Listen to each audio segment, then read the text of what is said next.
केलेले आहे. संविधानाचा ज्या पद्धतीनं प्रतिकृतीचा अवमान झाला याच्याविषयी ताबडतोब जर प्रशासनाने कडक पावले उचलली असती तर मला असं वाटतं पुढच्या घटना घडल्या नसत्या. महाराष्ट्र सरकारच्या एका गॅजेटनुसार विरोधी पक्षामध्ये सर्वात जास्त संख्या ज्यांचा असेल त्यांचा पक्षाचा नेता होईल असेल. खरं आहे नाही काय, खोटं थोडी. सगळीकडे नियम आहे. गॅजेट काय हा नियमच आहे कायद्याने. विधानसभेचे विरोधी पक्ष तुम्हाला मिळालं तर रिटीवर विधान परिषदेचा आम्हाला भेटायला पाहिजे.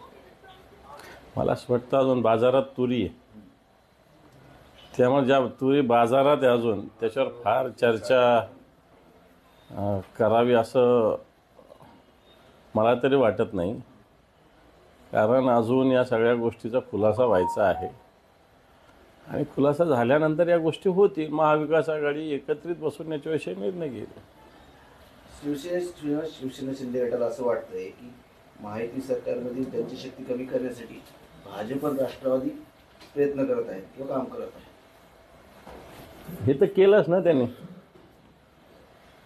हे तर त्यांनी केलं. पहिल्या दिवशी अजितदादांनी पूर्णपणे पाठिंबा देऊन एकनाथ शिंदे यांच्या पक्षाचं जे काही महत्त्व आहे ते कमी केलं. कारण एक क्लिअर झालं की एकनाथ शिंदेंचा पाठिंबा असो नाही तर नसो, भारतीय जनता पार्टीचं सरकार येईल अजितदादाच्या एका पाठिंबा. कारण भारतीय जनता पार्टी 133 प्लस त्यांचे 5-7 अपक्ष प्लस राष्ट्रवादीचे 40-41 म्हणजे अजितदादांचे, हे त्यांच्याकडे क्लिअर होतंच. त्याच्यामुळं मला असं वाटतं आपोआप हे महत्त्व कमी झालेलं आहे. तुम्ही आज बीडला जात आहे, परभणीला जात आहे. परभणीला कालची परिस्थिती भयंकर होती, दगडफेक झाली, सगळं झालंय, जाळपोळ झालाय. नाही, खरं तर चित्र अति रंजित आहे बऱ्याच ठिकाणी. कारण मी स्थानिक सगळ्या पदाधिकारी अधिकाऱ्यांशी चर्चा केली. ठीक आहे, दगडफेक झालेली आहे मोठ्या प्रमाणावर. निरपराध लोकांचे दुकानावर हल्ले वगैरे झालेले आहे. संविधानाचा ज्या पद्धतीनं प्रतिकृतीचा अवमान झाला याच्याविषयी ताबडतोब जर प्रशासनाने कडक पावले उचलली असती तर मला असं वाटतं पुढच्या घटना घडल्या नसत्या. त्यामुळं आता सगळं झाल्यानंतर प्रशासन कडक पावलं उचलते आणि म्हणून याला प्रशासनाचं जो मूकपणा मोठ्या प्रमाणात जबाबदार आहे असं समजायला काहीच हरकत नाही. दिवसाढवळ्या परभणीमध्ये हत्या झालेली आहे. 3 आरोपी अजूनही मोकाट आहे. एक लोकप्रतिनिधीची दिवसाढवळ्या अपहरण केलं जात आहे, त्याची हत्या केली जाते बीडमध्ये मस्ताजोरमध्ये. नाही, हे तर आपण बिहारला नाव घेत होतो, पण बिहारपेक्षा जास्त स्थिती आहे. मी तर काही मतदान केंद्रावरच्या अधिकाऱ्यांकडून ऐकलं की सरळ कानावर रिव्हॉल्वर ठेवून मतदान करून घेतलं. अशा प्रकारच्या घटना घडलेल्या आहे बीडमध्ये. एक दुसरी गोष्ट, ज्या पद्धतीनं सरपंचाची दिवसाढवळ्या किडनॅप करून अपहरण करून हत्या केली गेली. जर एका मोठ्या गावचा सरपंच सुरक्षित नसेल तर सर्वसामान्य माणसाच्या जीविताचं काय?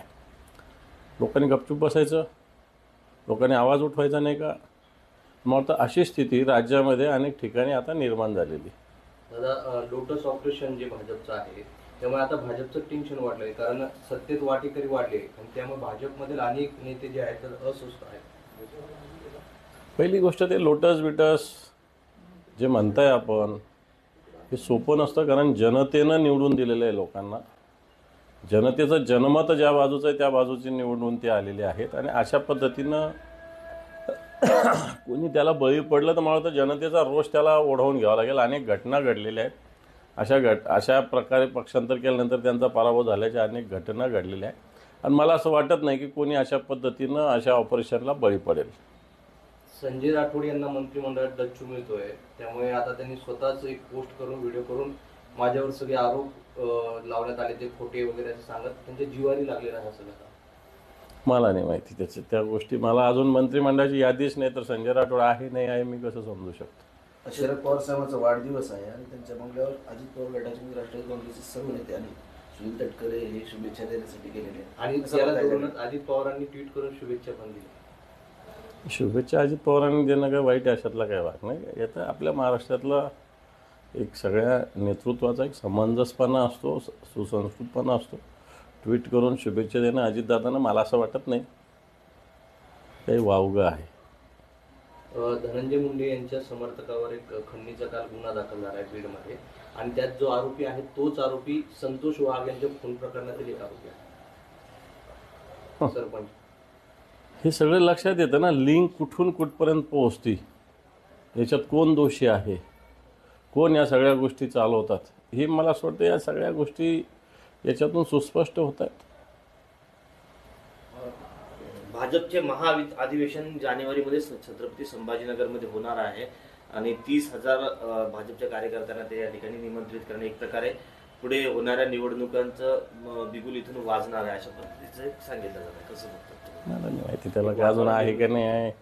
अशा अधिवेशन सगळ्या पक्षाचे होत असतात नियमित. आता त्यांनी ही जागा निवडली असावी, त्याच्यात काय विशेष. नरेंद्र मोदी येणार आहे पंतप्रधान. कोणी येऊ, मोदी येऊ नाही तर आणखी कोणी येऊ, त्यांनी काय, पक्षाचे अधिवेशनं होत असतात सगळ्या पक्षाचे, तसं त्यांचं होत असेल असं मला वाटतं. बाकी याच्यावरती काय समजायचं. संभाजीनगर महापालिका शिवसेनेचं बालेकिल्ला राहिलेली आहे, यावेळी कशी तयारी आहे काय? अजून कोणत्याच निवडणुका जाहीर झाल्या नाही. उगाच महापालिका अजून कोर्टामध्ये हेरिंग आहे 22 जानेवारीला. रिझर्वेशन निघायचं, सगळ्या गोष्टी, वॉर्ड रचना व्हायची, आणि आपण साप सोडून भुईलाच थोपडतोय. मला असं वाटत नाही कोणत्याही निवडणुका लवकरात लवकर होतील.